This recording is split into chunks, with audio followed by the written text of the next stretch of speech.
428강 제목은 지식과 지혜.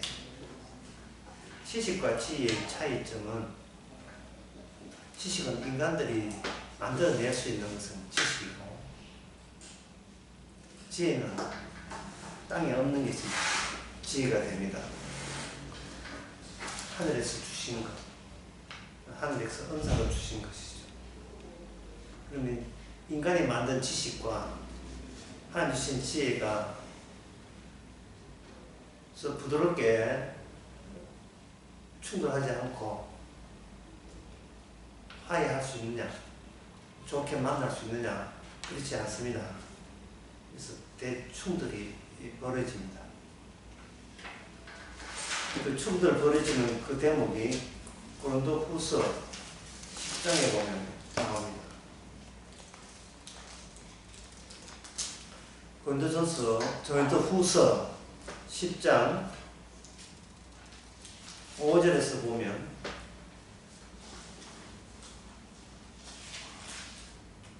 (4절에서) 보면, 우리가 싸우는 병기는 육체에 속한 것이 아니요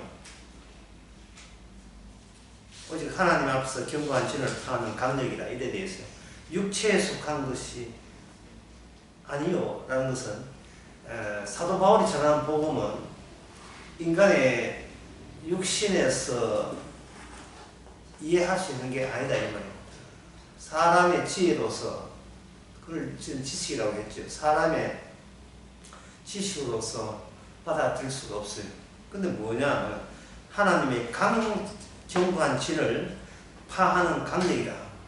인간이 지식으로 무장되어 있는 그 진지를 사거리 파소시키고 파괴해버리는 힘이 복음입니다. 그렇다면 복음이 겨냥하는 것은 어디겠어요?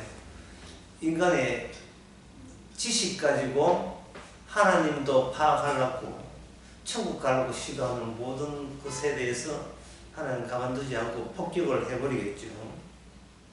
이게 이제 5절에 보면, 고린도후서 10장 5절에 보면, 모든 이론을 파하며 하나님 아는 것을 대적하여 높아진 것을 다 파하고 모든 생각을 사로잡아 그리스도께 복종함이니. 이래 있어요. 인간이 갖고 있던 지식이나 소위 인간들의 지혜라는 거, 이것이 그리스도를 기쁘게 한 게 아니고 그리스도의 행하심을 가리고 있는, 화나게 만드는 요소가 담겨 있다는 겁니다. 인간에게 지혜라, 인간 세계에서 통하는 지혜라는 것은 삶의 지혜, 쉽게 말해서 윤리와 도덕을 이야기합니다. 사람이 사람답게 진성하고 달리 살아야지. 이게 인간의 삶의 지혜라는 거예요. 지식은 요즘 같으면 수학과 과학에 체계화된 정보, 이걸 지식이라고 보면 되는 겁니다. 그래서 이 세상에서는 이걸 둘로 구분하죠. 공부는 잘하는데 인간이 덜 됐다, 뭐 이런 식으로. 공부는 잘하는데 지식은 많았나? 인간이 덜 됐다, 지혜가 모자란다. 똑똑한 머리, 똑똑한 그 똑똑한 머리로 왜 그런 짓을 했을까? 뭐 이런 거.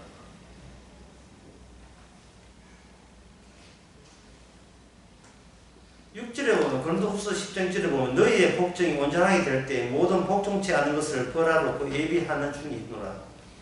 하나님께서는 복음에 대한 복종하는 사람이 도저히 인간의 예상으로서 있을 수 없는데, 이 그리스도에게 복종하는 사람이 등장시키는 겁니다. 하나님께서 그렇게 등장시켜요. 인간에게 나오는 그 모든 것은 지식입니다. 지식은 하나님의 지혜를 받을 수가 없어요.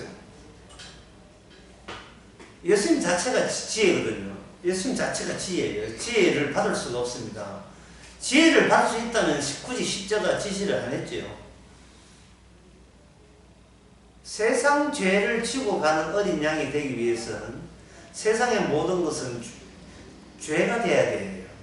세상의 모든 것은 죄가 되고 그 죄를 대신 지시는 분이 바로 예수님이십니다. 따라서 이 세상의 모든 사람은 나빠도 나 죄인이 아니요 이런 사람한테는 세상 죄를 지고 간다는 것이 그 사람한테는 안 받아들이겠죠. 상당히 그런 사람들이 교회 내에 굉장히 많아요. 예수 믿어 줄 테니까, 하나님이요 제가 예수 믿어 줄 테니까 우리 가정 잘 피게 해달라, 이런 사람들이 있어요.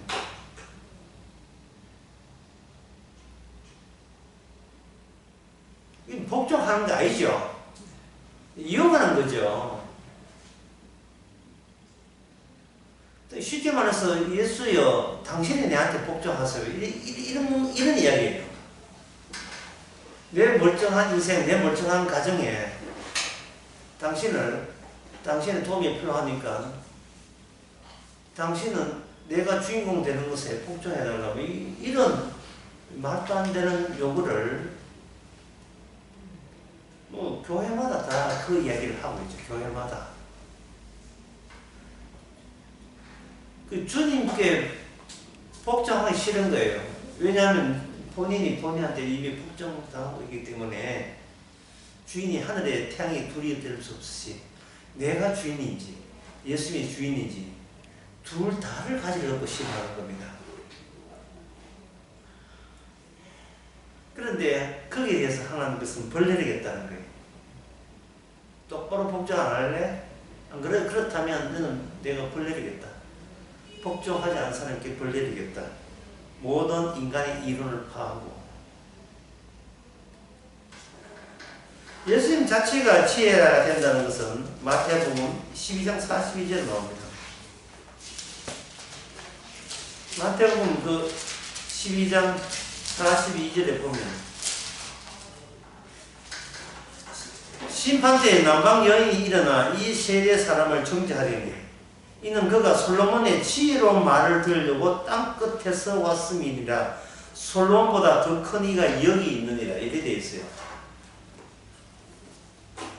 서바 여인 또는 시바 여인, 그 지금 이디오피아를 말하는 거예요. 그 이디오피아의 여왕이 소문 듣고 왔어요 하고 이제 솔로몬이 왔는데 확인차 온 거예요. 과연 소문에 불과하냐 아니면 실제로 지혜로운가. 딱 와보니까 자기가 예상한 것으로는 감당 안 될 정도로 더 월등하게 지혜로웠어요, 솔로몬이. 예수님은 그걸 언급하는 겁니다. 시바 여인은, 이 솔로몬이 갖고 있는 지혜는 결코 인간에서 나온 지혜가 아니라는 사실을 발견하죠.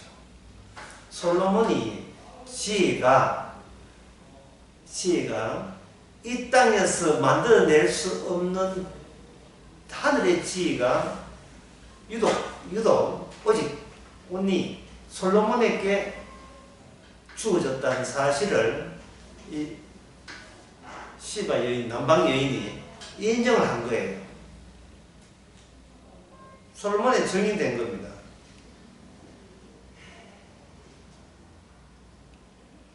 그런데 지금 그것도 최종 지혜, 솔로몬의 지혜도 최종 지혜가 아니에요.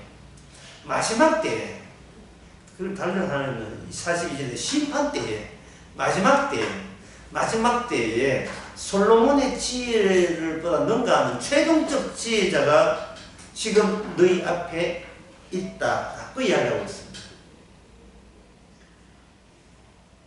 심판 때이기 때문에 만약에 이 세대에 이미 온 예수님의 지혜의 말을 못 알아들으면 그 사람은 남방 여인이 이 세상을 정죄하는 식으로 정죄할 것이다. 너희들은 왜 지혜를 못 알아들어? 라는 식으로, 그거는 그러니까 너희들은 망해도 사지 라고 정죄하는 그런 현상이 마지막 때에 지혜가 등장했기 때문에 그런 현상이 필히 일어난다는 겁니다. 그러면 지혜를 가진 사람은 특징이 뭐냐? 지식을 버리죠. 지식의 가치를 인정하지 않습니다.